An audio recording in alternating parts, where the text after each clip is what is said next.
Now for our What in the World segment. Take a look at this picture. You probably recognize the man on the right, of course, Iran's President Ahmadinejad.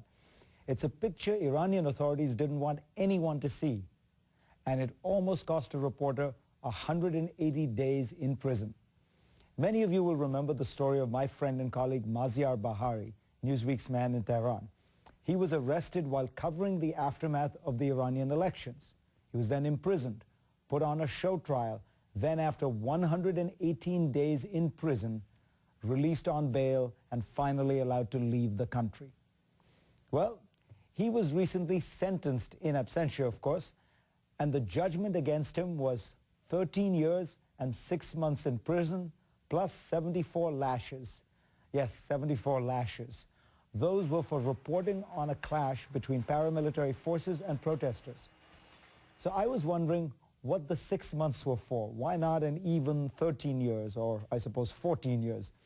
Well, it turns out those 6 months were for this picture. One of Maziar's friends had posted it on Maziar's Facebook wall. Iranian authorities say Maziar was insulting their dear leader by implying he was gay. Maziar says his attempts to explain to Iranian authorities that he didn't post the picture fell on deaf ears. Now, this may seem funny, but countless innocent Iranians remain behind bars for supposed crimes like these during the post-election protests. According to human rights groups, 27 political activists remain on death row in Iran. The first anniversary of the disputed elections is in just 2 weeks, and in an apparent effort to discourage protests, 11 people were hanged in a single weekend early this month.